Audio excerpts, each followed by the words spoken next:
साल 1933 में जर्मनी की सत्ता पर एडोल्फ हिटलर काबिज हुआ। इसके बाद से तो जैसे जर्मनी में दहशत का माहौल शुरू हो गया, क्योंकि वहाँ पर चुन चुनकर यहूदियों को मौत के घाट उतारा जाने लगा।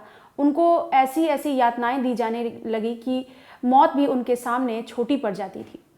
इसी दौरान जो यहूदी थे और जो पीड़ित लोग थे या फिर जो गरीब थे, उनकी मदद के लिए सामने आए एक डॉक्टर मार्शेल पेटियोट। डॉक्टर पेटियोट ने उस दौरान गरीबों की खूब मदद की। इसके साथ ही जो यहूदी थे, जो यातना शिविर में रह रहे थे या फिर जो अपने घरों में रह रहे थे और जो सत्ता से डरे हुए थे कि उनके साथ कभी भी कुछ भी हो सकता है, उनको वहाँ से निकालने में इस डॉक्टर ने भरपूर मदद की। लेकिन ये डॉक्टर जो था, इसने अच्छाई का चोला पहन रखा था। इसकी सच्चाई तो कुछ और ही निकली। एक दिन पड़ोसियों ने देखा कि डॉक्टर मार्शेल के घर से कुछ धुआं सा निकल रहा है और उससे बदबू भी आ रही है। लोगों को उस पर कुछ शक हुआ। इसके बाद उन्होंने पुलिस को इस बात की जानकारी दी। फौरन पुलिस पेटियोट के घर पहुंची। जब वो घर पहुंची तो पुलिस को वहाँ पे खड़े रहना भी, मतलब वो खड़े नहीं हो पा रही थी और उसे उल्टियाँ होने लगी। वहाँ का जो नज़ारा था, पुलिस वालों ने जब देखा तो वो उनके होश उड़ गए। इसके बाद उन्होंने घर की तलाशी ली, आसपास की तलाशी ली और जहाँ से धुआं निकल रहा था वहाँ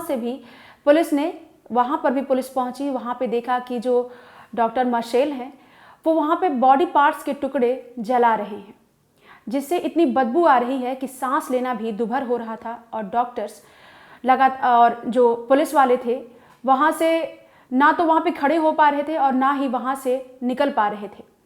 इसके बाद उन्होंने आसपास तलाशी ली।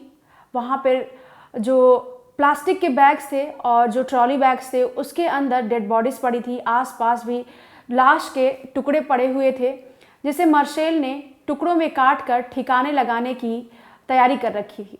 इसके साथ ही जब मौकाए वारदात पर पुलिस वाले पहुंचे तो उस दौरान भी वो लाश के टुकड़ों को ठिकाने ही लगा रहा था। इसके बाद पुलिस ने डॉक्टर मार्शेल को गिरफ्तार कर लिया। डॉक्टर मार्शेल जेल की सलाखों के पीछे पहुंचा। वहां पर पुलिस वालों ने डॉक्टर मार्शेल से पूछताछ की।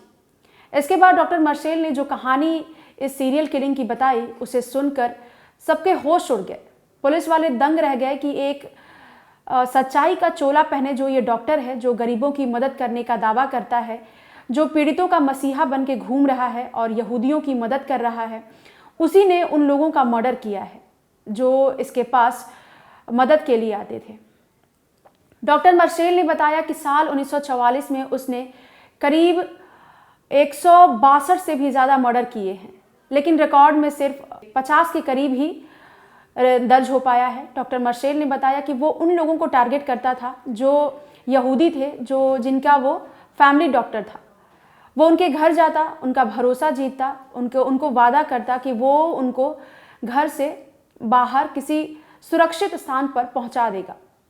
इसके बाद वो बदले में उनका सामान भी लूटता, उनसे डिमांड करता कि तुम मुझे ये सामान दो या फिर कुछ रकम दो।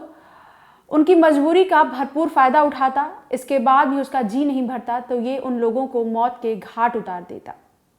मौत के घाट उतारने के बाद वो उन लाशों को टुकड़े टुकड़े में काट कर रख देता। और इस दौरान पुलिस जब उस दौरान पहुंची थी वहाँ पर, जब वो लाश को चिमनी के जरिए ठिकाने लगा रहा था, पुलिस को लाश के जो टुकड़े थे वो पहचान में भी नहीं आ रहे थे कि कौन से बॉडी पार्ट्स के कौन से टुकड़े हैं। और इसको जिस तरीके से काटा गया है, पहचान करना बेहद ही मुश्किल है। इस दौरान पुलिस ने 14 किलो हड्डियां, 10 खोपड़ियां और कई डेड बॉडीज वहां पर बरामद की।